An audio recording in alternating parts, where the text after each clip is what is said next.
Hi, everybody. I'm back, and I want to bring on a special guest today. Her name is MJ, and she is a conservative Christian. Am I right on that? Yes, Okay, yes. cool.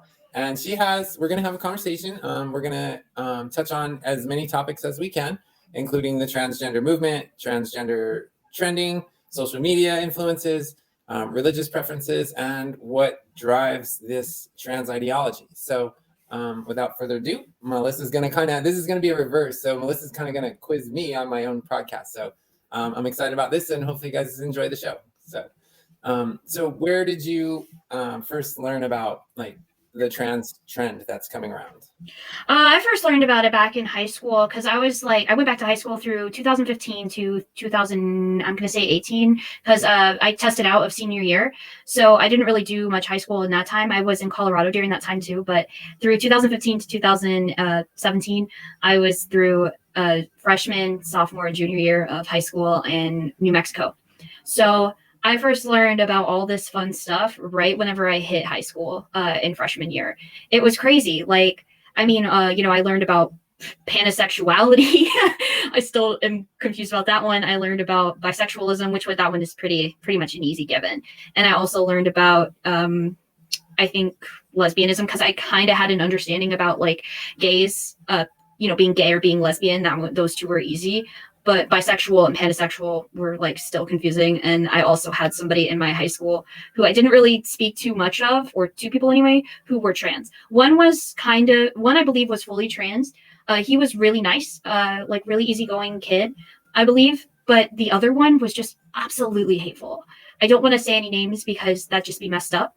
But he was absolutely a terrible person, and he barely did anything to pass. The other one worked so hard at trying to pass as a trans man, but the other one just did barely like the bare minimum, and he was awful to practically everyone. I didn't like him. Were they both female to male, or was one female? Oh, both female. Both of them were female to male, and one was nice enough. I mean, he was kind of in our friend group. He wasn't really like a deep friend of ours, but he was an acquaintance who would come around and hang out with us from time to time. Like we'd allow him at our table, basically, because he was just a chill person.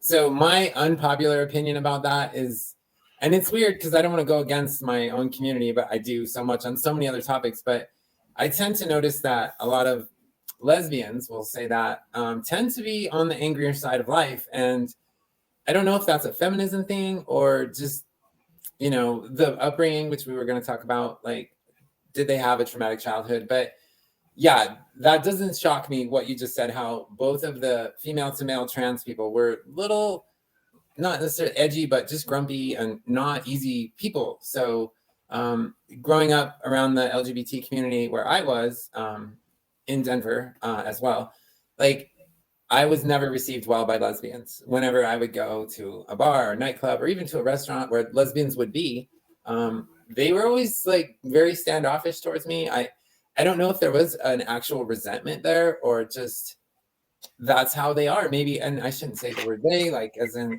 this group is a certain way. Like I hate being that way, but it doesn't surprise me with what you just said. Right. Yeah, I mean, like one of them sat behind me in my English class, and and I'm just saying because this one was the rude one, like the extremely rude one. He was always so rude to me. Like, I mean, he never helped out in any sort of like projects that we did for English. He was always rude to everybody, even our teacher. He had a standoff attitude. And one day I just asked, him what was his deal, like why, like what did I do to him, like is there anything wrong? He's like, "Oh no, sweetie, I hate you." And I'm like, okay. Like I wasn't very well liked in high school either because of, my Christian upbringing. So like there was a lot of differences that, kind of like differentiated between us and them. And I didn't hide that I was Christian, like pretty much a bunch of people knew it, but there was always a little bit more of a, like acceptance toward Mormonism versus Christianity. And if both of those are a little different. Yeah. So because we have like a lot more of a Mormon population in Roswell, New Mexico. There's a big like Mormon population there versus Christianity, which again, we had no problems there. I mean, one of my best friends is Mormon and I love her to pieces. Like they're extremely sweet. I love them, best friend. But, and then, we had another trans person who I even, let him be known. I do not support the LGBT movement, but I wasn't like fully against it either. I was just, like, I'm not going to support it.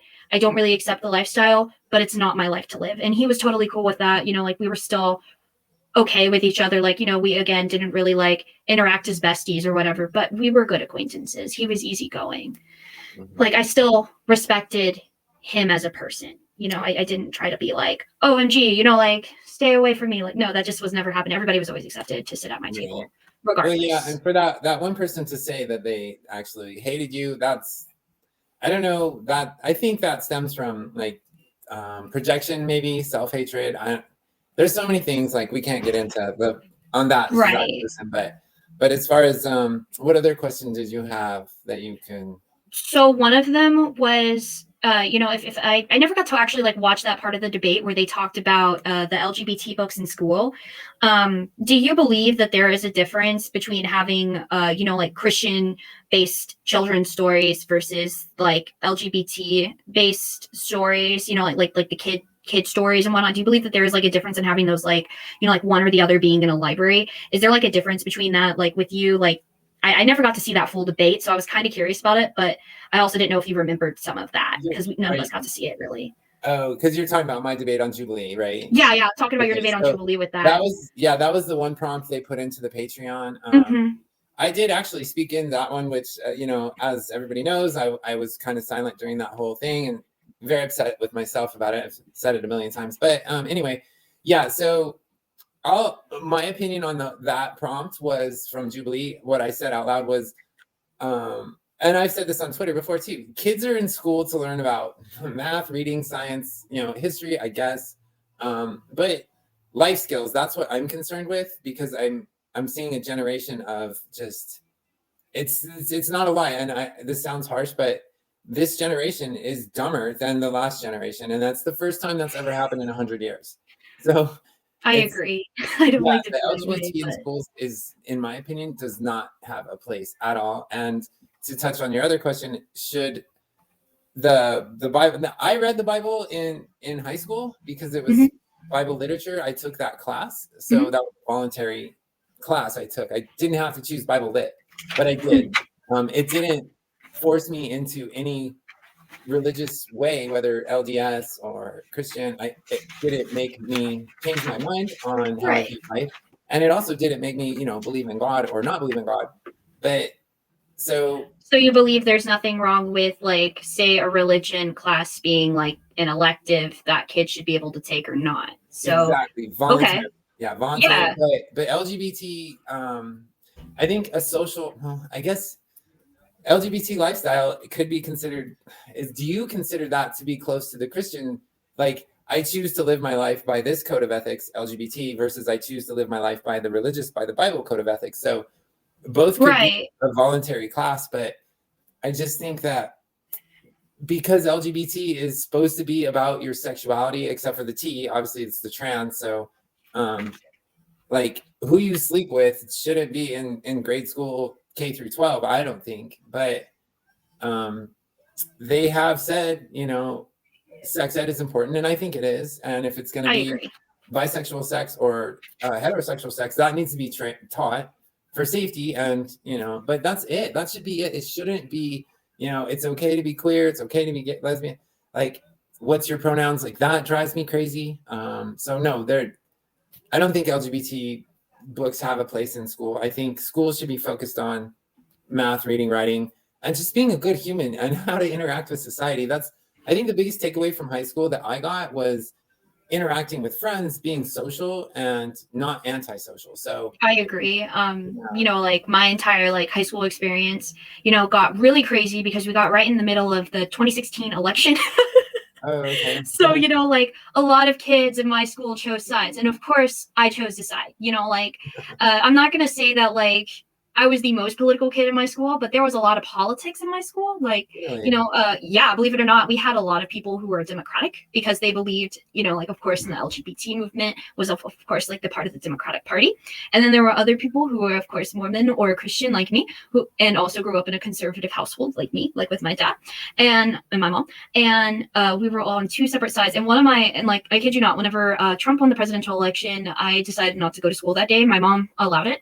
And so I went with her to yeah, like when I went with her to one of her kids' classes and we watched the presidential inauguration with, like the younger kids who were like in second grade, third grade, something like that, who, I mean, like it's a piece of history. And Yeah. and we had she had a principal who was super democratic and basically had a vendetta against my mom and basically got her fired. Like it was crazy. Whoa. Like they forced her to like resign and all that fun stuff. And good news is I found my podcast questions that I wrote down. Oh, good. So Yay. yeah, that helps out a lot. Quite a list. Okay, we better get going. So Oh, yeah, yeah. it sounds like your mom showing that video. I love this term, so I'm going to use it. It sounds like it went. I get this from my mom, who's a Democrat, but it sounds like it went over like a fart in church. So, yeah, right. Yeah, it did. But yeah, No, what else were you curious about? So, do you think the LGBTQ community has started to turn into a religion or a race? Because I saw this commercial in whenever me and my parents were watching like the World Series, and this is what got that question like set up. We were watching like the World Series, and there was this one that was like "Stop hate," like stop like Jewish hate, stop Palestinian hate, and all of these other like religions and races. And then one said "Stop LGBTQIA plus community hate," and I'm sitting there and I'm thinking, but like, where's the stop hate on white people and stop hate on Christians? Where's that one? Like, I noticed they had it practically almost every single religion or race except for Christianity and white people. And I'm like, so like those people are fine? Like you can hate on them, but not the others? Like, do you honestly believe that we have gotten into a point where, like the LGBT is becoming a race? Oh, they are garnering the title of cult lately. So that's a thing now. And I do believe if they're gonna go after the kids like they are, and so that's indoctrination and that's cult-like mentality, like bringing people into your beliefs and maybe it is considered a religion. I don't think it could be, like a race like that, but yeah, I think definitely a cult or a religion. Although there is no, say, guideline book like the Bible, but yes, 100%, like, yeah, it's cult mentality, in my opinion. Like, it's scary. It really is scary, and I don't know how to stop it. I really don't. Other than doing stuff like this, like getting the word out, and the fact that the white person, because it was for a while, it was just straight white men were hated. That was the enemy. That's the devil, right? Straight right. White. Yeah, like my dad. And yeah, my father too. So it's to your point, yes, like white people have no say in the matter. Like every video you see online is black people can't be racist towards white people. It's impossible. It's like, well, no, you can, because you just said it. Like you literally just said something that's racist towards somebody because of the color of their skin. That's racism. So yeah, why does it have to be like that? I don't know, but it was scary. Yeah, like I personally actually just just very, very recently changed my mind on, like trans stuff just because of what happened to my friend who, like was gay and then got turned into this person that I don't even recognize or understand anymore because, he got mad at me, especially whenever he found out, like recently that I was a fan of Blair White. He got so angry. He was like, how could you be a fan of Blair White? If you had any questions about the trans community, you can just ask me about it. I'm like, but Blair gives me all the answers. Like, it's like, I'm a, like I never even considered trans for me to be a thing. Like, I had another friend in high school who grew up and she's like, I think I'm trans because my mom always wanted a boy and now I'm going to be that for her. And I'm like, that's not a good idea if you're wanting to be trans. And like, even my trans friend came up to her and said, what are you thinking? Like, that is tomboy. Like, if you're thinking of changing your gender just because of somebody else's thought process, that like, or always wanting a boy, that's not a good mindset. Of course she was 15, so 15-year-olds be dumb. I don't know what to tell. The frontal cortex isn't developed. But to touch on that real quick, so to talk on that issue exactly, so why do we transition? Right. I can tell you, like, growing up, watching my sister grow up, I always envied her because she hung out, and my sister was a tomboy. Fast cars, we were making mud pies in the backyard together all the time, like just throwing baseballs. And so eventually, guess what? My sister ended up being a softball player. That's a total stereotypical lesbian sport is softball. I can see that. Yeah, it totally was. And every girl on her team was almost a lesbian and or a tomboy.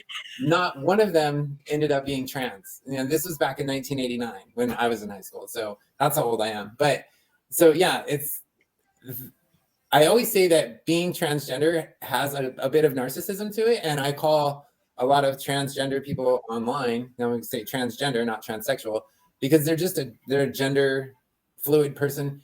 Now, I call them narcissists because they're only thinking about themselves when they transition, or trying to invade women's spaces. So that's narcissist on that part of it.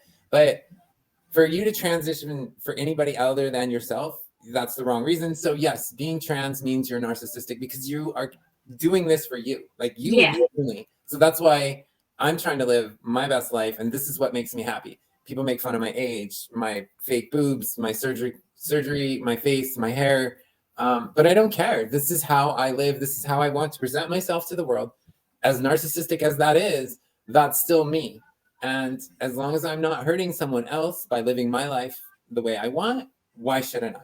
Yeah, But I don't really believe that, in my opinion, I don't really believe that that's narcissistic right there. I mean, I personally believe that if you're, I believe that narcissism is, like, or at least how my mom puts narcissism is, caring about, like mostly yourself without regard for effect on how it affects other people. And to me, transgenderism is a little bit of something that's going to affect other people. But like, if you're doing this for you and, it might help you out, I do not believe that it is so much as fully narcissistic.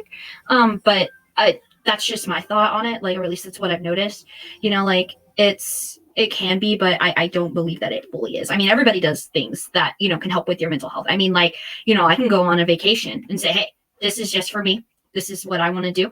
And no regard or thought process for anybody else was put into that thought process, But, like it's kind of like that in my opinion. But I do not believe that what you do is fully narcissism as much as it is helping you.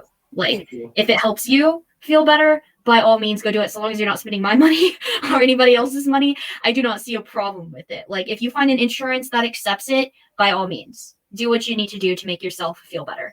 But if it's going to make me have to spend money, that's a no. Like, that's my thought.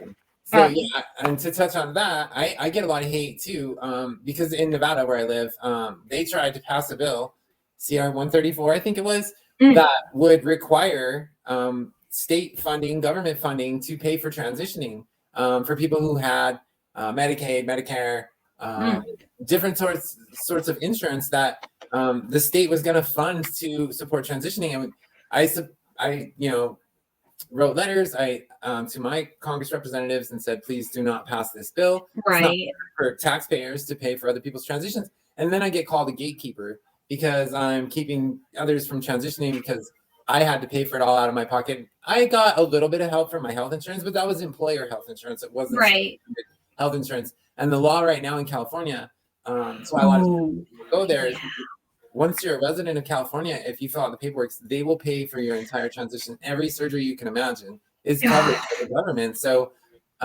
again, me being narcissistic or not narcissistic, but my trans shouldn't come out of your pocketbook. And I agree with that 100% because I'm a taxpayer too. Like, yeah, I don't mind helping people out in my community, but like monetarily, like that's I mean, like, people should have the choice. I believe that if there's going to be like something along those lines, like people should have a choice on what their taxpayer dollars go towards, and no person's taxpayer dollars should go towards it if they don't want to. Like, I mean, if somebody's out there who's like, I don't mind my taxpayer dollars going towards that, why not? Let them do it. But if you opt out, you should be able to opt out. Just like I feel like that same statement goes towards abortion. Like, if somebody does not mind their taxpayer money going towards an abortion or an abortion act, okay, that's on you. I fully do not believe in abortion. Like, I am fully against it. That's just me. Yeah. But, like, I do not like people trying to say that, abortion is something that should happen just because, I believe that it hurts children and, future population. But speaking of population, we did touch a little bit about this in our chat about, like believing that the trans movement is working with billionaire people to be the next thing that's going to sterilize women and even men. Do you believe that that's something that we should definitely be concerned about, like, as people? Because I mean, like, it's a huge conspiracy theory. At least I think. This is one of my dad's questions, I guess. Your dad, I love that man already. Right? I wear an aluminum foil hat on 24/7. So yes, I 100% believe that it is government population control. That's what they want. Like, it's been recorded on, I can't remember the names, forgive me. So, but there I has think it was been, Bill Gates who said it. he said it. There's been others that have Mhm. said literally, we need less people on the planet. And so, yeah, the more gays and lesbians we have, trans like me or a full surgical transsexual like me would never be able to reproduce. And that's it. That's the end of my bloodline. I stop, Right. you know? And so, yes, I agree. Government controlled population control. I believe it's a thing. It's a thing in China. They do it. You're only allowed to have a certain amount of children in China. If you have another one, it gets aborted, you know? And to touch on the abortion thing, I don't speak on abortion because I'm not a woman, so I don't believe I should have a say in it, whether it's good or bad or should be legalized or not. And I appreciate that you would say, you know, okay, if somebody wants to pay for an abortion, let them do it. That's their tax money. They can dictate how they want it spent. But I think it should be pro-choice, but within reason, obviously, before it has to be within the first 2 weeks or something. Yeah, So because I've seen Kristen Hawkins. She's like the Students for Life. She does a lot of like discussion on that, and she believes, and what the pro-life movement believes is that, you know, there is a lot of trauma in aborting a child after rape. You know, there's just as much trauma in aborting a child after a rape incident, as well as, like in having like the strength to power through that. They believe in like, offering resources as a strength to power through, like at least adoption. Like, like she said that abortion is like 1/3 of the population. Like if you, or at least that's what the numbers that she was talking about. I didn't really like pay attention fully, but she was talking about like abortion being like something that's killing 1/3 of the population. I mean, and if you think about it and you think about that, and then you think about this whole trans movement just surfacing, like skyrocketing out of nowhere with the children now, and they're just getting put on all of these hormones and all these things, like Jazz, like poor Jazz, like my heart burns for her. Like I have no hatred or ill will towards her. I hope that she finds like a peace one day, and I hope that she realizes what kind of situation that she might be into. I listened to Blair White's thought process on it, Brett Cooper's, and what's the other one? Oh, and Marcus. They all had their opinions on Jazz, and it's interesting to see the differences of opinions on that. Like it's so interesting to see, like, you guys' comment section of like the conservative trans people's comment section versus the liberal people's comment section. Because the liberals comment sections are so something. Like Samantha's is like, I'm a lesbian trans woman, and thank you so much for accepting me in the community of the lesbians. And I'm thinking, but lesbians don't like men. And they're like, but I'm a woman. I'm like, I don't think that lesbians are gonna like that. But so who was like more accepting of you coming out as trans? Was it your mom or your dad? Like, I mean, your mom is Democratic, you said, as far left as you can get, right? Yeah. So was your mom like, OMG, like, I have a daughter now? Was that exactly how it went? Or yeah, to the T. She was like, oh my God, because she never got a daughter. I have a younger brother. And so it was 2 boys growing up in her household. And yeah, I don't think she always wanted a daughter, but she would love to have one. And she was like, now she is so happy that, she goes around to all her coworkers at work. Look at my daughter's picture. Look at my daughter this weekend. And they all say, oh, your daughter's so beautiful. And, I think they're like, really? Like, that's your daughter? Like, that's your son who looks like a girl, kind of. But they're just being nice, and that's fine. But it makes her happy. It makes her feel good. So, yeah, hey, if it makes her feel good, then okay. I didn't take too kindly to it. I wasn't like always, my dad wasn't a part of my life until I was probably 8 years old.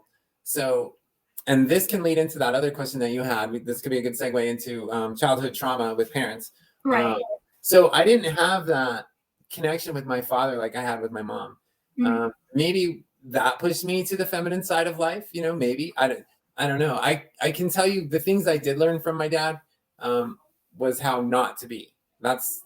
And I don't want to make my dad sound like a monster, because he had good intentions. He had good traits about him, but he wasn't a perfect person. Nobody is. But he taught me what not to do, especially concerning women, like opening doors for women, walking on the outside of the curb so that the woman is closer to the buildings, away from the moving traffic, like just little things like that, like always checking on the girls, the women. Yeah, are you okay? Do you guys need anything?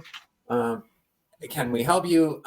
Almost maybe catering to them too much, but I think that's what women deserve. Women deserve to be respected. They are a miracle of a human, in my opinion. So that's why I respect them. I'm trying to emulate one as best I can. It doesn't always come across the best, but that's how I'm living my life. Like, I wish I was that sex, but I'm not. So Yeah. this satisfies it up here for the time being. Like, I am getting some more surgery done to try and calm myself down of the constant trauma that I'm under daily about I don't look well enough. I need to work on me. I'm not happy with how I look. I still don't present well. You know, the And whole see, thing. that's why I do not believe that you're narcissistic in any way. Like that's why I believe that like anybody who says that I transitioned, like, you know, for me, that's narcissist, like, you know, like you said, it was narcissistic. I do not believe that that's narcissistic so much as you like just trying to achieve to yourself to be like self-confident.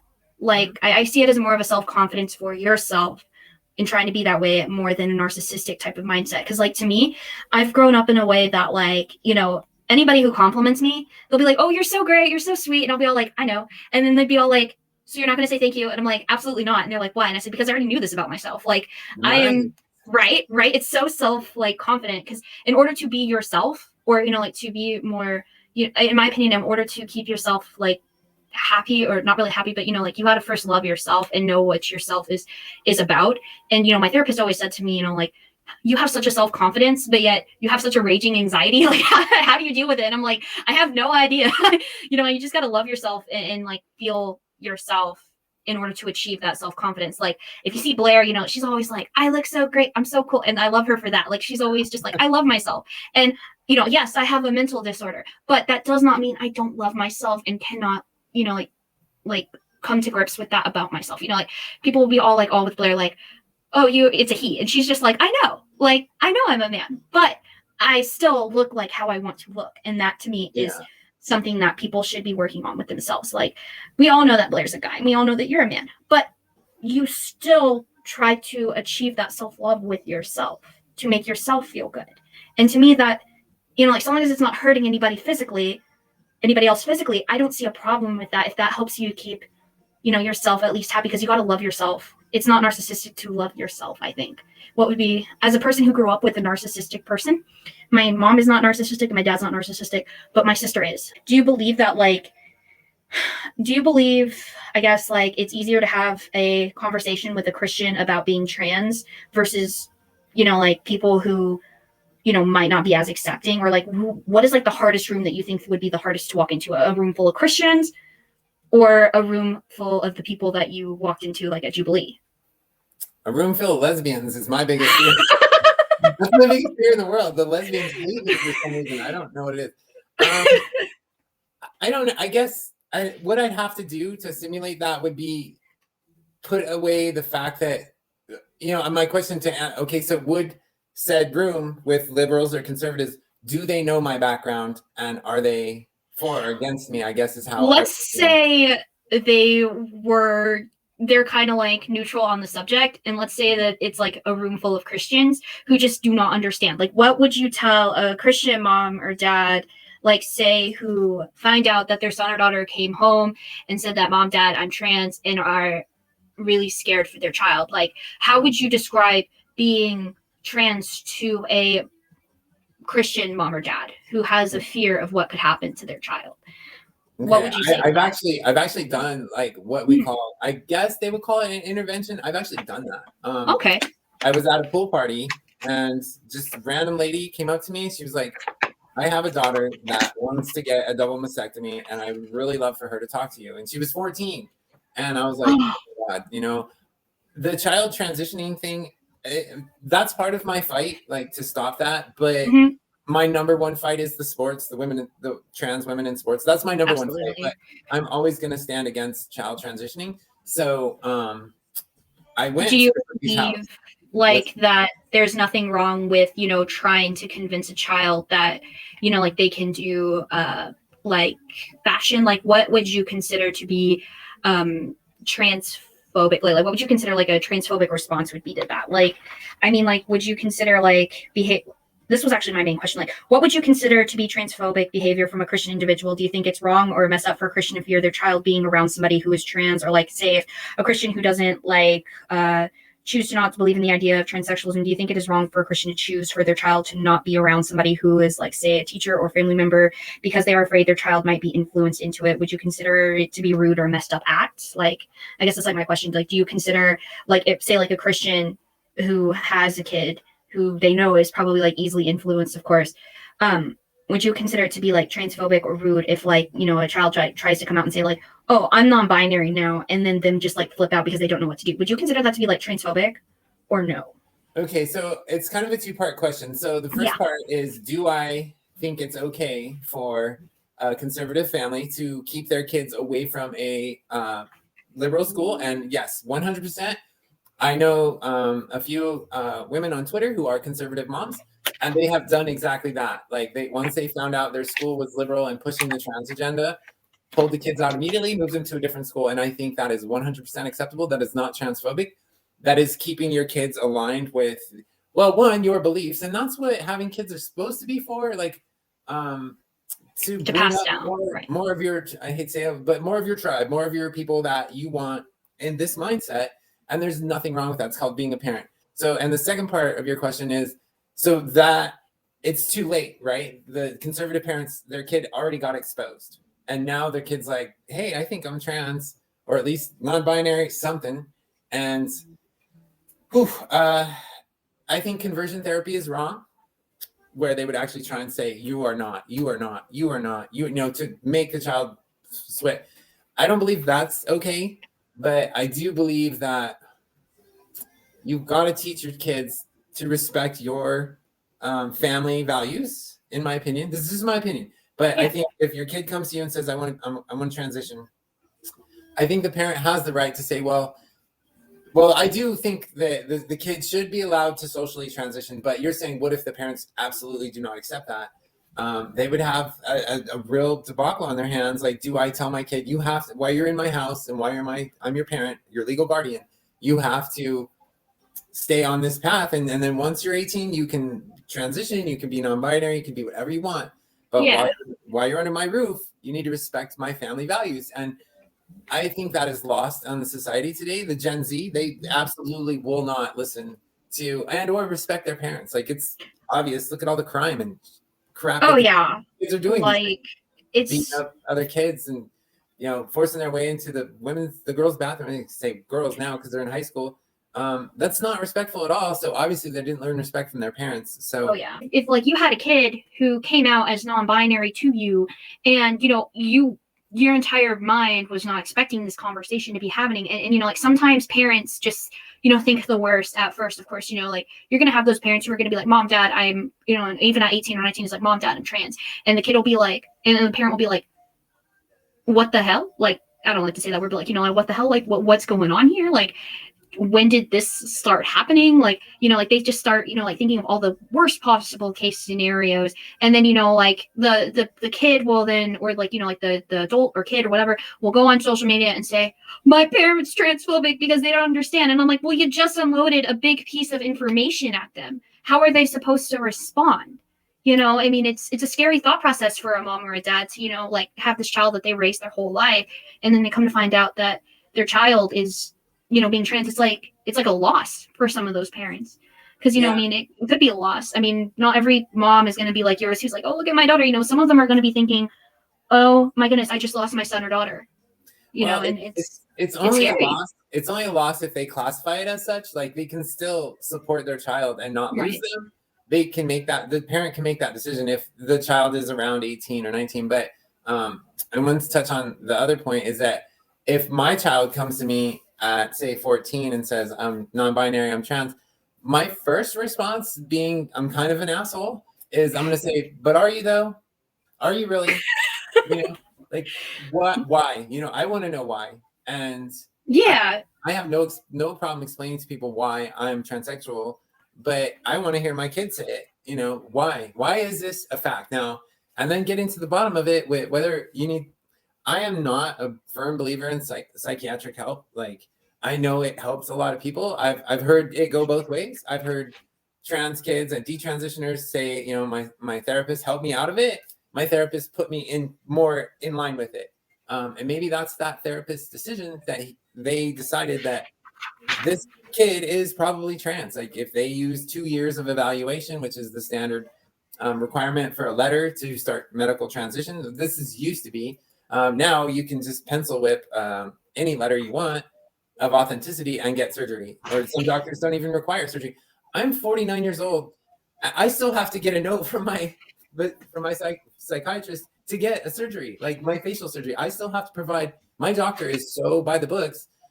I can't. She won't operate on me unless I have my psychiatrist sign off on a letter that says I have mental sounds to accept the surgery, and I'm okay with that. But Yeah. they're passing laws right now, like Missouri, that they keep that going. And people are saying that's a transphobic law. It's like, no, it's just trying to make sure. Back to my question, when my kid comes in, are you really trans? Right. Why? Why do you think you're trans? Tell me why.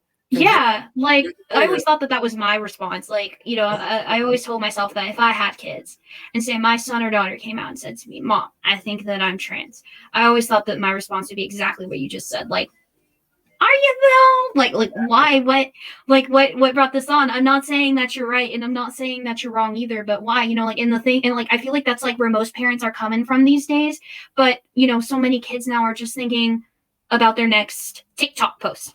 I came out to my parents and now my parents are transphobic because it's a why. Like that brings me to like my next question. Like, do you believe that, you know, like the disownment of kids, or like the disowning of like you know, like of trans kids and LGBT kids is still fully going on as high as it used to, like say back in the 80s or 90s? Or do you believe that a lot of that has stopped and we're doing the reverse now and going from kids disowning their parents just for asking a simple why do you think this, and like, you know, like what's going on, like are you though, like exactly what you just said, are you, like do you believe that it's going from a reverse now to parents disowning their kids just because they're, you know, like they think this way or they are this way, or from going to kids disowning parents? It's swapped 100%. Where like I remember watching my daughter grow up. Her best friend coming up through high school was gay, and we all knew it. My daughter couldn't see it, and I was literally beside myself when her bestie came out to her parents, who are super heavy Christian conservatives, and they didn't accept it. I was ready to walk to their house without my daughter and drag the father out of the house and just whoop that man for not accepting his daughter for being a lesbian. And it's not even my kid, but I was like, how dare you not accept that? Your own flesh and blood. But like to the point where I want to disown you, instead of the concern of, are you though? Let's find out why. You make me, I'm your jury. You convince me that you're trans or non-binary, and I'll maybe play along, or, you know, I'll go with you on this. I love you, I care about you. I want you to make the right decision. So that's why I want you to tell me why you are, not just because everybody in your school is doing it or your teacher said it's the way of the world. So, and now, yes, there's the how, I can't remember the technical word for a kid divorcing their parents, but it's a thing. Like they can do it. They can emancipate on their own. And that's scary that, yeah, when I was growing up, it was like the parents were disowning all the kids for coming out gay. And now the kids are disowning the parents for coming out gay, I guess. I always believe that there is now like a higher percentage of that happening, where, you know, like instead of it being like, you know, like the parents who were disowning the kids, now it's flipped. And now we're having the kids are disowning the parents. And it's like, you know, I feel like, you know, that's something that shouldn't be happening as much. I mean, I feel like a lot of Christians now are, you know, more, I'm not going to say accepting, but more tolerant of, you know, their gay or lesbian child, or even maybe even their bi or transsexual child. I think that we've gotten to a point where like Christians are like, hey, you know, it's not my life. Am I a little bit sad that my child's, you know, not gonna, you know, like be, you know, like be like sexually active and like fully like biologically could continue the bloodline? But there are ways to do it.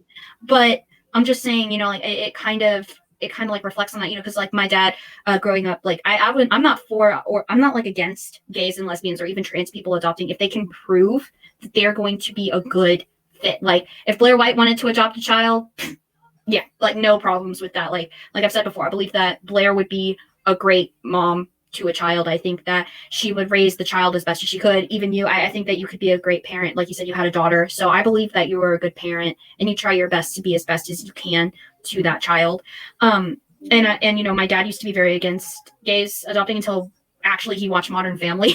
If you know that show. I love that show so much. But yeah, my dad actually changed his mind whenever he watched Modern Family, because he was like, Maybe it is a little bit different, on that process. Just like I changed my mind with the trans community after watching Blair at first, because I personally thought, and this is just my opinion, that whenever my friend did what he did, it kind of turned me all off. I was like, no, like I'm transphobic, like I'm fine with it, like because my friend's like, because I made a joke to one of my friends once, he goes, that's racist. I was like, I'm not racist, I'm just transphobic. And he was like, what? And I said, get it right. And then like I saw Blair, and now I've changed my whole mind completely, and I'm not completely turned off of it. There's some things I'm still firmly against, which is mostly what your views align with, like of course the sterilization and the hurt of children. So long as it's not hurting children, I'm okay with it being in that way. And also of course saving women's sports, like Riley, I'm fully support with Riley, except for the whole part about the trans community just deciding to do a whole sport around that. I feel like that would be like the number one watched thing in America right now, is if we had a trans sports league.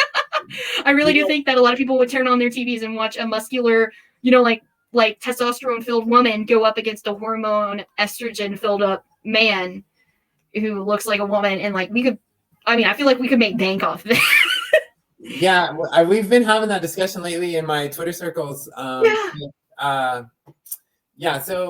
I support Riley in everything. Obviously, everybody knows that me and Riley are friends, and okay, cool. I'm so blessed that I was one of the first people to reach out to her in my community, actually. Oh, okay. I think I was the only one. When it first hit the news, like I was like, hey, Riley, don't take this shit. Don't worry about it.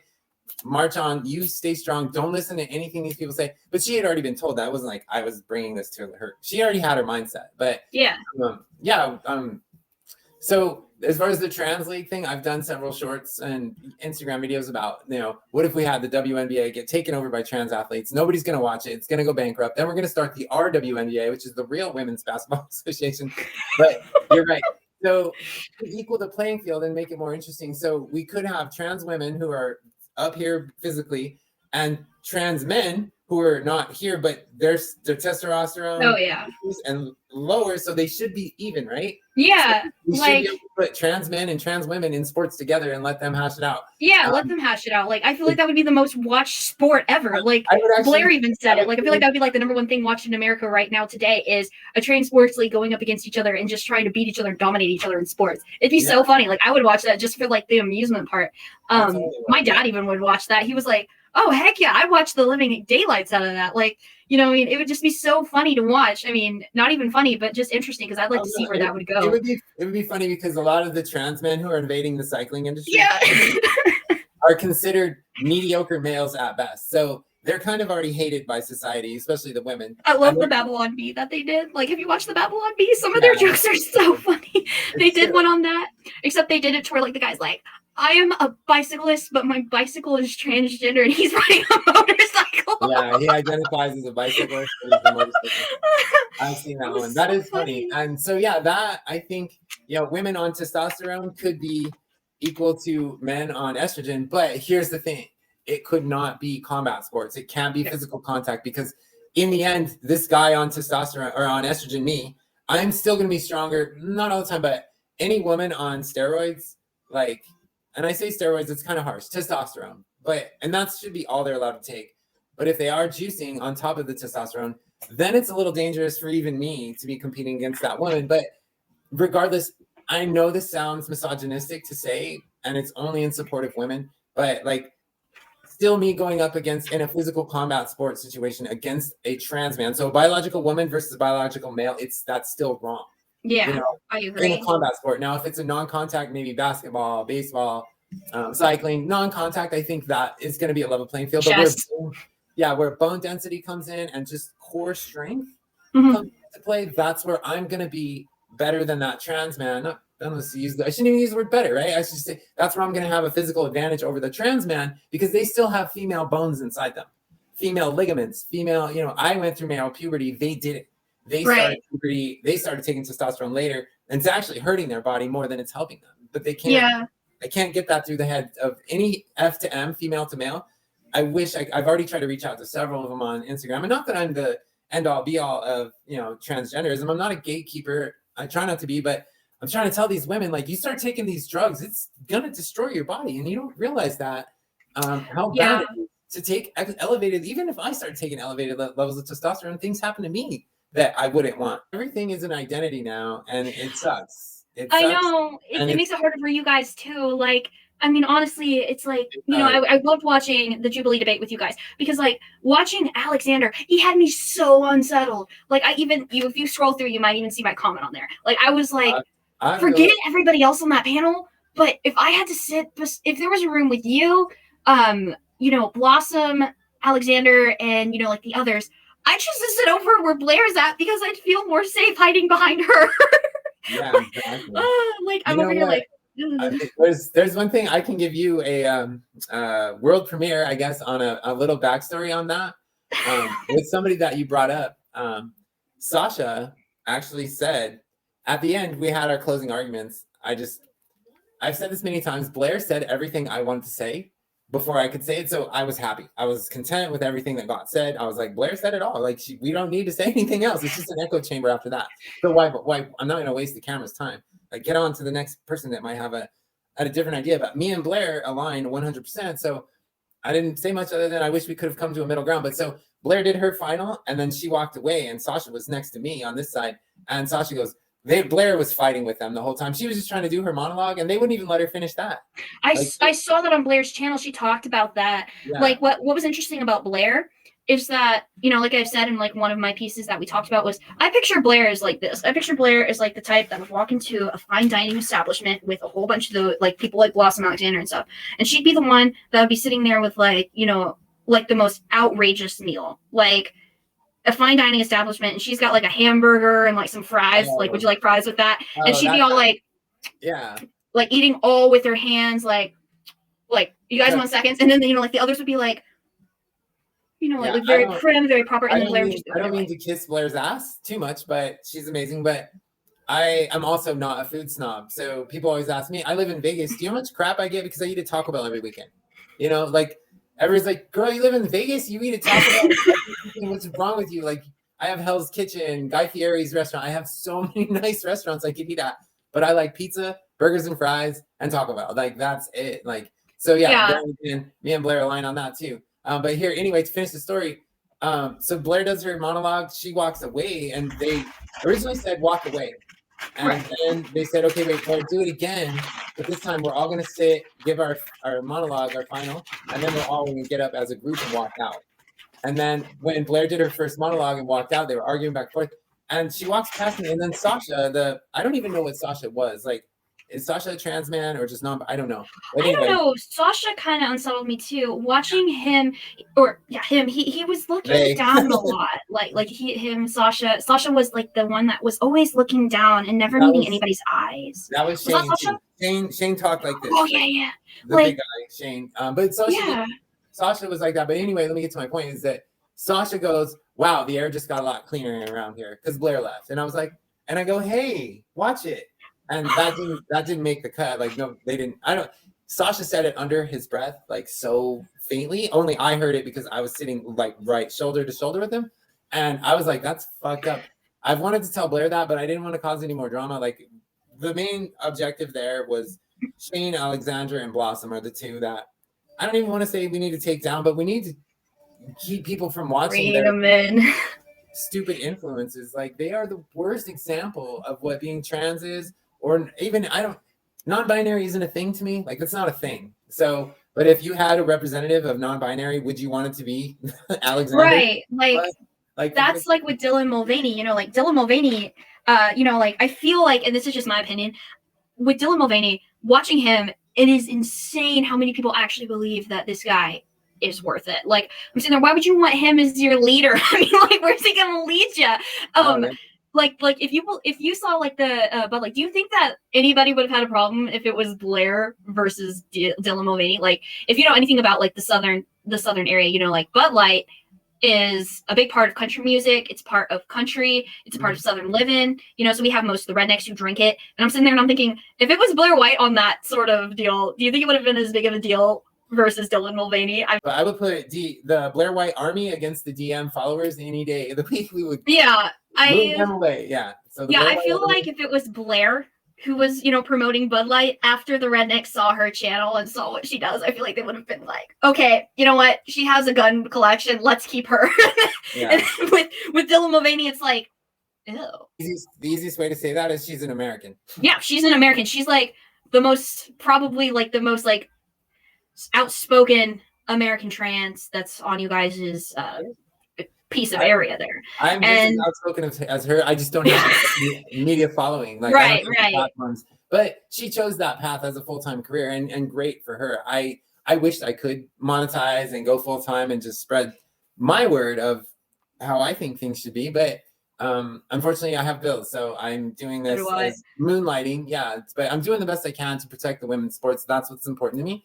Yeah, and so I feel like the sad part is that the Republican Party doesn't listen to people like you and Blair more. Like, the Republican Party is so annoying to me. Like, that's why I cannot consider myself to be a Republican. I consider myself more as conservative, which is why I do not think that Blair should stay Republican. So many people in the Republican Party are so like, if they're Republican, we vote for them. No questions asked on what they believe.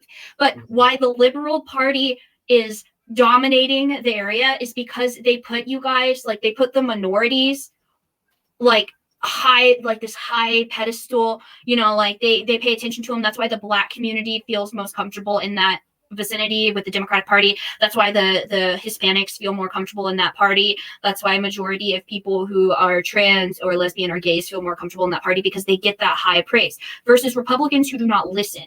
They're very disoriented, in my opinion.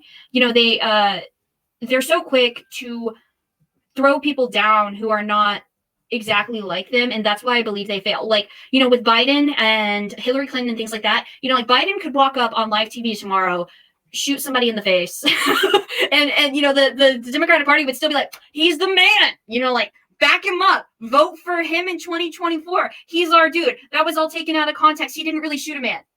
But he could do that on live TV in public, and the Democratic Party would still back him up. The problem with the Republican Party is that they do not back their people up. Like, in my opinion, is like, I feel like, you know, if we had, you know, and people are even so quick to shut out Blair and people like you, and, you know, just because they might not 100% agree with us, and that's not my belief. I believe that the Republican Party should be backing up more people like you to talk.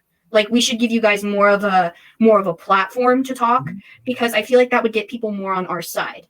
Is if we introduced people like you and Blair, and we had you guys talk about like what it means to be Republican to you, or even conservative to you, and we have more of those, you know, like, outspoken people, because we need more of it to win. Mm-hmm. That is the problem. Do you agree or disagree that we should give you guys more of a platform, like pay more attention? Like, I'm not going to say like give you guys like special treatment. I'm just saying giving you guys like more of a platform to talk about your experiences. I'll take special treatment. Yeah, no problem. Yeah, no, it would be nice. Like, my biggest complaint on I hate to keep harping on, but the protecting women's sports issue is that I can't reach the other side, because they don't want you to listen. Yeah, they refuse to listen, or they'll block me. The same thing. But I can't get through to them to even get a chance to maybe convince them that there's a different way to be. And right. It's not a bad thing to be, you know, people still look at me. They're like, I have customers that find me at work. They're like, I saw you on YouTube. Like, holy shit, you're famous. I'm like, no. They're like, I didn't know there was trans conservative people. I had no idea that even existed.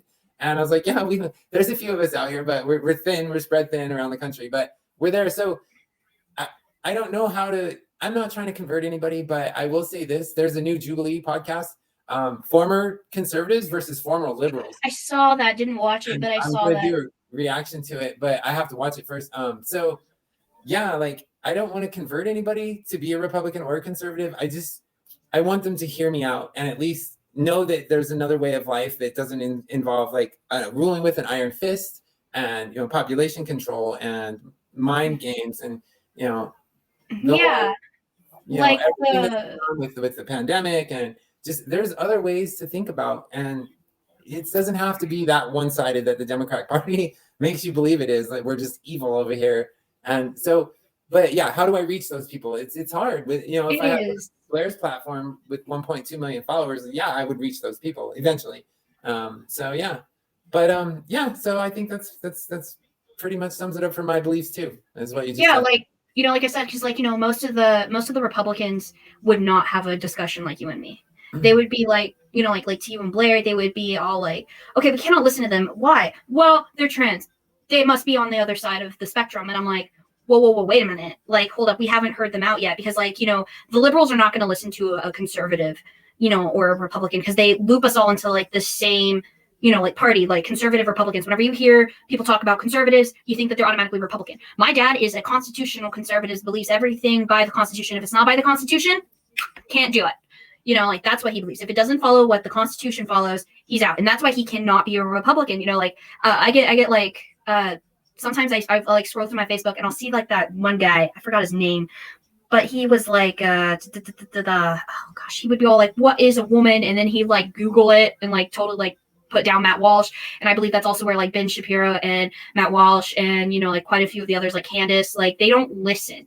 Like I like listening to them sometimes, like sometimes I might, but the problem with them is that they do not listen or like come down on like what they believe is considered a good idea, because they're so stuck on those like moral values that they do not want to listen to what other people have to say. And in my opinion, you have to put emotion beside, which is where both parties are acting on. Like the liberals are acting on like high emotions versus the Republicans trying to do on like like facts and logic. And like where I believe if we're going to get people on our side, we have to start thinking about more emotional aspects and like more emotional curves to get people on our side. Because whenever you watch a commercial about the like animal abuse, right, or like like the SPCA, I think that's what they're called, like the abuse, like animal abuse commercials, you see like sad animals, you see them depressed, you see like the abuse that they've gone through and other stuff, and they're like, well, please like support our channel to do this. And I'm thinking, if you're going to get people on your side, especially with this generation, we have to start thinking more emotionally. Like, in my opinion, we have to get more people who are trans and loving life. We have to explain that. We have to have people who are willing to talk about it, and we also have to have people who are, who are trans and can explain it to people who are not. Knowledge is a powerful item, and that's how you're going to go further in that power dynamic. Is you're going to have to get people on your side who are trans and loving life, but also work with people who are trans and not loving life to try to explain to them that, hey, this might be a bad idea for you. Like, in my opinion, that's how, you're going to get inside, inside like most kids' heads nowadays, is they're going to have to listen to both sides of the argument with an emotional standpoint, because each and every, thought process we have is based on an emotional standpoint, right? So we have to start explaining like what trans is, like maybe even consider it more of like a last resort. And I feel like that's how you're going to help people with gender dysphoria. Is I believe that transitioning is a last resort. Like, not in a bad way, just saying, maybe how we start and like how like a Christian family can start helping their child is saying, hey, like we said, why do you feel this way? Like, do we need to speak to a professional person who, is trans, like who's gone through the trans experience and listen to their beliefs? Like, why do you feel this way? Like, what's going on? Like, do you just believe like, like you're a boy and you like dresses? Are you gay? Are you lesbian? Like, do you believe that is there's like somebody in like a general vicinity that's trying to tell you like only men can like girls or only girls can like guys, and that's why you want to transition? Like, what's going on? Like, it's and we're not having these conversations. We're just blindly supporting whatever our child is saying, and we've confused the idea of, and most Christians will say this, we've confused the idea of God's unconditional love to unconditional support. And that's where everything's starting to spin out, is unconditional love is being confused with unconditional support. So I believe for kids, if you're going to support them as a conservative or, a Christian or a Republican, you can allow a social transition. Yeah, because a lot of afraid of the results, then allow the social transition to take place. If you're not afraid of it actually coming to fruition, let them socially transition, keep them off the drugs and keep them out of the surgery centers until they're 18 or 19 or 20, whatever we decide that age should be. But yeah, let's let them try it and see what it's like. Now, the bad part of that is that also kids pass better than adults. Yeah. And then they get that whole, well, if you do this now, you're going to look 100% like the Brianna Ivy story. If you've ever seen that, watch Candace Owens interview Brianna Ivy. It'll make you cry. But so the kids are told, you start now at 14, you're going to look 100% like the opposite sex, whatever you may be. So that's very enticing to hear. That's very attractive. And that's what we need to stop that from happening. And that's a double-edged sword for me, because I'm like, damn, if I would have transitioned younger, I'd look better. Blair transitioned at 18, 19, and she looks amazing. I would take that. I would take the 18, 19 transition. But it's easier for me to say that because I'm the way I am now. It's like I didn't need to question it. I just wish I had more information back then when I was younger. Yeah, I can see that. And the kids these days have that information that I could have had when I was younger, but I think it's gone too far. And we are seeing the results of, in the detransitioner communities going through, like, how is there a 4,000% increase worldwide of trans-identified youth versus and a 400% increase in trans-identified youth just in America. So it's definitely a trend. Do you believe that the idea of non-binary or like anybody could be like a non-binary person? Like, do you believe in that? Like, well, like I said before, non-binary to me isn't a thing. But if you don't want to present yourself in either gender and you want to be gender fluid, yeah, gender fluid, that's fine. Look, my idols growing up were David Bowie and Annie Lennox. Do you know both of those artists? I know David Bowie. Okay, so Annie Lennox was a female singer for the band The Eurythmics. She dressed like a guy. She was 100% short, butch, cut hair. She was like 6'3", wore business suits all the time. Dressed with a tie and a suit, slacks, pants. But she still had that strong feminine jawline. I loved her. I was like, I want to be Annie Lennox. And then, you can watch David Bowie in all his movies. He's amazing. He looks like a girl most of the time, and he's still a guy, and he owns it. I love characters like that. So, I really do. They're one of my favorites. That's who I grew up watching, gender fluid people like that. So to be non-binary and claim that it is an oppressed category or group, that pisses me off so bad, because a non-binary person to me is like a bisexual person. Like you're not forced into a way of life. A gay or a lesbian, they're forced to be in public with the same-sex partner. I'm forced to be in public looking non-passable trans. A non-binary can just be whatever they want to be that day. They can dress more feminine. They can dress more masculine. And it doesn't matter. Nobody's going to like bat an eye. As long as they don't look like Alexander the Clown. Oh my gosh. Alexander just makes me like so scared. Like legit. With a bisexual person, they might be with the opposite sex that week or that month or that year. And nobody's the wiser that they're bisexual. Just to me, a bisexual person just means you're going to sleep with anybody. Yeah. I don't see it as a way of life. Like lesbian is a way of life. Gay is a way of life. Trans is a way of life. Non-binary, bisexual, that means you're floating around and you're just doing whatever. And that's okay. But you don't get to be under my umbrella saying that I'm oppressed and I don't have any rights and everybody hates me. Like, no, everybody hates me because of the way I look or my views. Everybody, I don't mean to say everybody, but most people hate lesbians or hate gays for whatever reasons they have. That's their prerogative. Just like it's that person's prerogative to be lesbian or gay. But so we are an oppressed group. I don't like to play the victim card ever. Like when people say trans rights are human rights, I'm like, what rights do I not have? What is it I can't go do? Right. Yeah. Like that's what I think about too. Like you and I could still go to a hotel and rent, like we can go to a hotel and rent a hotel room. Yeah. Not to say that I would totally be down, like to, like go on vacation or whatever, but still, I wouldn't see it as anything different, you can still go to the bathroom, maybe not in like my bathroom, of course, but like if you, or you could, I'm not really sure on that one for you. Personally, I wouldn't have a problem with it. Like if you went to the bathroom, the same one as me, like I do not have a problem with trans people going into the one that they feel comfortable with, so long as they can pass. And I believe that you pass. I believe that you pass personally. That's just me. But other people might not. I've seen plenty of women look like you, and I never thought much of it. Like if I were to walk into a bathroom with you, I probably wouldn't even think much of it. Same with Blair. If I walked into a bathroom with Blair, I probably wouldn't even bat an eye. Like I'd be all like, so like, how you doing? Like, of course that's weird to talk, but you know what I mean. Always tell me that they would welcome me because they know my personality. They know I'm funny, but they know what I stand for. But I can tell you from experience years ago when I used to use the women's room, like there was some awkward moments. They weren't freaking out, but they just would look at me like, oh, okay. And most girls were happy and accepting, and they were just like, oh my God, girl, I love your hair. Or do you have any eyeliner? Do you have mascara? Doing girl shit in the bathroom, fun stuff. So yeah, women do appreciate that you put forward effort. Blair said something about you on that too, because she was like, look at Jessica. She has such a feminine energy, and like, she seems like she's chill to be around. And I'm like, yeah, I can see that. Like, but if you ask me about Alexander, whatever, he said that whole thing about, well, I don't know what bathroom I could go into looking like this, and I'm like, yeah, no, he said I can go into whatever bathroom I want looking like this. Like he just was demanding that he can go into any bathroom he wants looking like this. That famous line of his, but. Yeah, I almost got sick listening to it. I was like, in the comments and on her last podcast, and my social media, my DMs were blown up. They're like, Blair just talked about you. Yeah, I saw that. I was like, oh. I messaged Blair and I was like, hey girl, thanks for bringing me up. Like, appreciate the shout out. And she had already given me a shout out after the Jubilee thing. Yeah.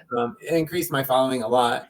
Yeah, she gave a shout out to all of you guys, I believe. She also gave one to Sarah. Sarah's cool. I liked listening to her. I also liked listening to you too, which was kind of awesome that you kind of like reached out to me, because I was like, OMG, like she reached out to me. I didn't expect like this to actually like work out. So I was like kind of nervous about that. I was like, is she actually going to reach out to me? Is this actually going to happen? Like, I wasn't like crazy, like, but I was a little bit like, OMG, we're actually going to have this conversation. Like, this is so cool. Like, I told my dad and my mom, of course, about this. And I was like, hey, I'm going to be on a podcast with Jessica Gill. She's a trans woman who is Republican. And we're just going to have a conversation about all of this fun stuff. And my dad was like, just be careful. And I'm like, of course, yeah. You know, like my mom was the same way. And I was like, it's not like I'm going on to a liberal one. Like, if I was going on a liberal one, I feel like I would need to prepare a lot more, because they would not like the way that I am speaking with you.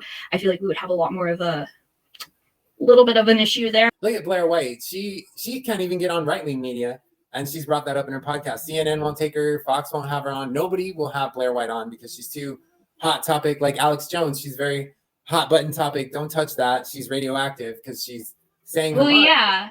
That's because she's like the Donald Trump of the trans community. Yeah. That's just, I've said that before and I'll say it again. Blair White is like the Donald Trump of the trans community. She's not accepted by Republicans. She's not accepted by liberals. She's just Blair. I mean, what you see with Blair is what you're going to get. Yeah, so back to Sarah's thing on the bathroom issue is, and I do agree with this, but there's no way to police it. So it has to be, there's not. Like I even said out loud, I was like, if Alexander came into a bathroom with me, and let's just say my dad saw this, he'd be loading it up. Like he'd be all like, let me finish that topic. So with Sarah's ideas would be, you're either had surgery or you've been on hormones for 2 years, then you can go into the women's room, because both of those people, surgical, post-op, or hormone cross-sex replacement, are non-sexually threatening to women. They pose no sexual threat to women.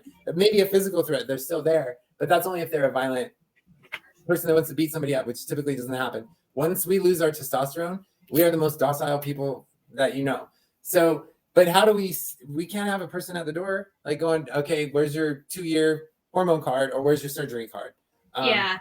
In my world, yes, I would do that. If the trans push was to mandate that if they've had those two things that they go in the women's room, I would say, okay, well then there's going to be a checkpoint.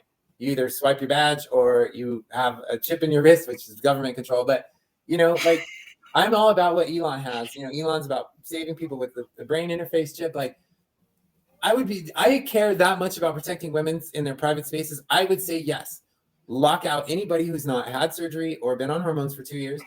If they think for some reason they have to be in the women's room, or they're not going to live life happily. Like that is the stupidest thing to me. But my exceptions are like Blair White or Brianna Ivy, or a lot of these trans girls, they pass way more than me. Like girls can't even tell that that's a trans girl, So of course I do not want Blair White in the men's room. Like she would be kicked out like she did in the one, but she could get assaulted. Like she is a petite little thing. Like she's a badass, but I'm 6, like nobody fucks with me in the men's room. Like I get called the F word, not F-U-C-K. I get called the faggot all the time. And people scream, guys are always like, what the fuck is that? Like, I can't believe this. And they go running out. Like nobody's ever confronted me like, I'm going to kick your ass. Like nobody's ever said that to me. And it's because I have this hair adds another 2 inches. I'm already 6'2" on heels. Like nobody says shit to me. And I said this in the Jubilee thing. Like I get it. Not everybody's built like me or has my kickboxing background or self-defense methods. So they're not going to be comfortable in the men's room. So there's the third sex or the private single-use bathrooms for them. I don't have a surefire answer for this whole bathroom debate. Like I don't. Like I agree with Sarah. It should be 2 years or surgery. But beyond that, like how do you police it? Like it's not fair to every trans person out there. So yeah. I don't really have an answer for that other than those things. That's my answer.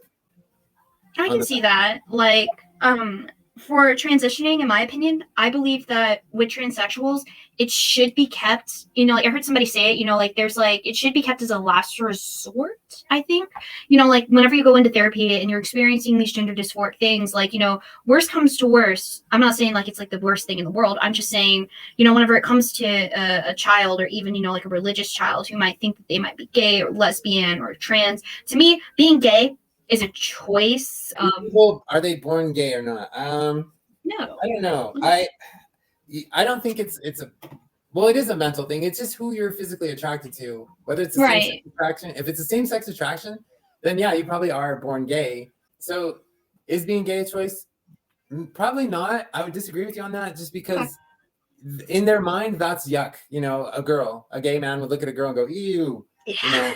and that's from the start. Like they've always been that way. So kids, you see it all the time. And my daughter's best friend knew she was lesbian, like in probably 5th or 6th grade. Like you could see it. She was wearing skater shoes and hoodies and always dressing like a tomboy, but she's not trans. She's just gay.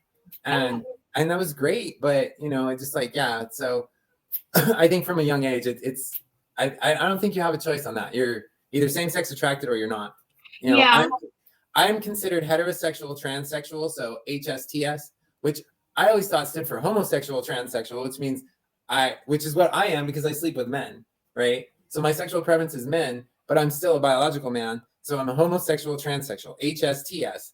But does that stand for heterosexual transsexual? Because a transsexual person like me isn't able to please a woman, a biological woman. So why would I be with a woman? So I'm going to be an HSTS, homosexual, transsexual, I guess. I believe, in my opinion, is on the idea of how to treat gender dysphoria in kids is if they start experiencing those signs, like allow them to wear what they want at first. Like if a boy wants to wear a dress, let them do it. Like if a girl wants to wear more, like more masculine clothes, let them do it, because it could just be that your child just might really like those specific clothings. Like, what's wrong with a little boy playing with a doll? I feel so bad for this generation who do not have a father figure, because I'm like one of the only few that I know of that's grown up with both parents. Yeah, I'm one of the only few in my friend group who's grown up with both parents, and they're still together to this day. Yeah, the nuclear family is pretty rare these days. It is, and I feel like a lot of like kids who are not growing up with a father figure, that's another thing that's making them think that they're trans, is because they're trying to be the maybe like trying to like think of like a way that they could be like the parental figure that they never had growing up. Like like if it was a boy without his mother, he might grow up like without that motherly like that motherly way, and maybe that might even influence him into thinking that he might be trans. And I'm not saying that like it's happening everywhere, or like the opposite might be happening. Like maybe that could be another like root core problem that the trans might have. I wouldn't think so. I think it's important to have both parents present, but I don't think it's them replacing anything. I think it's just by what I mean is I don't think the child is trying to replace the parent by being trans to that gender or sex. I think it's more of just there's no support and they want to feel like they belong, which is what we're getting at. This whole thing is about the trans trend. So they're like, hey, my life's not that important because my dad left me and my mom. So I need to be recognized. I need to be noticed. I need to be the victim. And I think trans is the way to do that. That's possibly what's going on too. When there's a single parent family, it's like the kids acting out like that. That's what we used to call it when I was growing up. They're just acting out. They're just looking for attention. And that's what it was back in the day. You just wanted attention. And if you got that attention, and your parents cared for you and kept you in that part of their life, then great. You turn out okay. If not, you kind of had some social anxiety issues maybe, or, I think that was also a problem with Alexander too, because Alexander, he was like, I hung around the non-binary community, and I'm thinking, like, because he was like, I hung around the non-binary community, and I used to be so against it, but then after I got to hanging around with them, I started thinking, okay, maybe I'm non-binary, and I'm like, yeah, he literally proves the point for not the reason why you should be, some way. Yeah, isn't it interesting how like non-binary wasn't even a thing until the pandemic started? Like, were you like familiar with that? Like, was it like that to you, or or am I wrong? I was, because I've been in this community for a better part of my life. So yeah, I've known about pansexual, non-binary, all these different gender markers, all these different identities, I should say. So yeah, it's always been around. It's just that some people, they now take it to the extreme, and that's the problem, is they are taking it to the extreme because they want to belong and they want to be in some sort of group that's either oppressed or marginalized. Or disproportioned, in some way. And that's just the victim mentality and the psychological oppression that they're putting on themselves because they don't feel like they belong somewhere. And they're just average, or they're just plain Jane, and they don't want to be plain Jane. And So you psychologically oppress yourself into being one of these categories. Oh, I'm in the LGBT umbrella, 2+ spirit, blah, blah, blah, non-binary. Yeah, or they do like a double minority, you know, like Blossom. She's, I believe, in a double minority. She's black and she's trans. At least that's what I kept hearing from her. Like, I watched both the Jubilee and I watched her little thing that she did with the other two. Yeah. That one was so funny. Like, I only watched it because I saw Blair post about it and I was like, oh boy, like, this is going to be. I can only imagine what Blair's fixing to say because it's going to be either really funny or really mean. Yeah, I didn't watch it. Actually, I tried to watch it, but I only got about 5 minutes in and I was sick to my stomach. I watched the whole thing. Oh, you poor girl. I was like, those three are the stupidest people on the planet. To be that delusional about something that you did, that's on tape. Like, that's on tape, and you're sitting there lying about it. You're saying this and this didn't happen and this happened and you know, I know, it was so funny. Like, what's my favorite thing was the comment section. I mostly, like, you know, I don't remember all of it because, you know, memory. But, like, I was reading the comment section, and I love whenever, like, they first got on there because she was like, I believe we won a debate. And I was like, did you read your comment section? Because I don't think you won. Like, even the liberals. Like, that was the funny part to me, was even the liberals who were like, I'm hardcore liberal, and I support Blair. I'm like, like, you know, I believe that now, though, we have gotten to a point where, like, the kids are becoming what's called the new age liberals, like, or at least, like, the older, like liberals, because, you know, if you remember correctly, a lot of liberals actually did believe in the Constitution back in the day. They fully did, or at least, you know, back in the historical aspects, a lot of liberals believed in the Constitution, and, you know, like, we're getting into, like, the newer age Democrats, where, like, the younger crowd now is starting to be, like, is starting to wake up. And we've got a lot more people who are actually starting to realize, wait a minute, like, back up a point. Because, you know, we have, like, a lot of younger people now who are, like, backing up and being like, maybe this isn't a good idea. But we still got so many who are also not, you know, because my dad's a optimist. You know, he believes, like, you know, people are actually starting to wake up. And I agree to a certain extent. Like, I'm believing that, yeah, we do have a lot of people waking up, but not enough to fight what's on social media because, you know, we are, I believe, at a silent Cold War with China. Because if you notice in China, on their TikToks, China's TikToks are like how to build a rocket versus American TikToks now, which are like trying to tell kids about mental illness and like how they might have depression based on these simple signs and symptoms. And I'm like, as a person who grew up with depression, trust me, that's not depression. You know, like, depression is just, you know, waking up every morning and thinking, like, you know, you could be like the happiest person alive one day and your brain is still like, ooh, you know, like you're not happy no matter what you do. Like, nothing makes you happy. Like, you could be like on the happiest place on earth to you and your brain is still like, I'm not happy. You know, like, you're just not. I mean, you can't really explain it. It's kind of like, you know, you with gender dysphoria. It's like, you can't really explain, you know, like, in certain simple signs and symptoms of gender dysphoria, you cannot explain it. But it's like, you're not happy. And, you know, even as a Christian, I'm still not 100% happy. And I will admit that I'm not, I mean, I have a lot of depression there, you know, like, I'm not doing what I've always wanted to do, which was singing in theater, you know, like there's like a lot of like reasons I've convinced myself that, you know, I'm not good enough for that.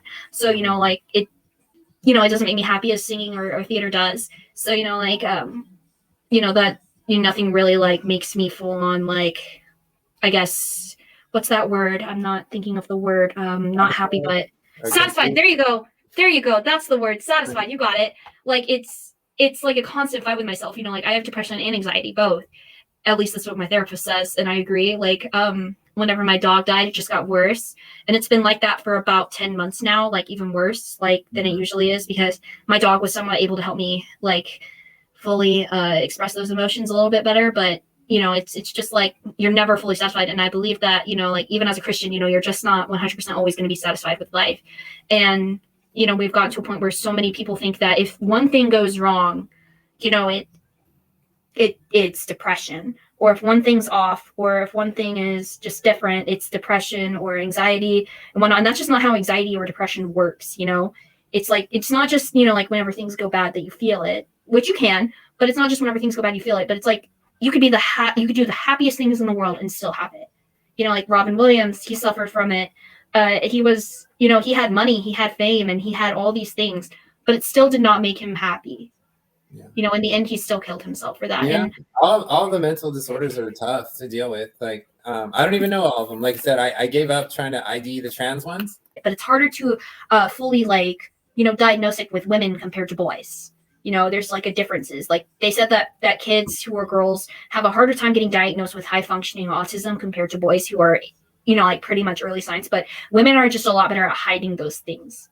You know, like hiding insecurities about themselves compared to men. Like is that like Women like are great at women are great at a lot of things. They can handle more pain, they can handle more pressure, they can handle more stress. yeah. That's why men commit suicide 2 or 3 times more than women. Like Yeah. the women can handle it, like whether they want to believe that or not, or don't want to be the damsel in distress. They want to be feminists, but they handle everything way better. And But that's also that's comes proven. into the point of, you know, like men not getting treated the same as women. You know, like it's so sad to me, like, you know, like that story about that poor woman who decided to look and present as a man and then killing herself just because of the way that she was treated as a man. Like I believe that that's also a sign of like what makes kids want to be transgender is because maybe a man, you know, wants to be a woman because they might receive more of that emotional support from the other gender, you know, because women are nurturers, they're love, you know, like they're caregivers. They want to try to you know, fix the problem with a man, or, you know, but we're teaching women to, I'm not, I'm going to just say it, we're teaching women to hate men. And we're teaching young girls that, you know, men are not the same, you know, like men are evil, men are vile, you know, like they do all these things. And I'm thinking like my dad is the most like, you know, manly man there is, but he still cried when my dog died. Yeah.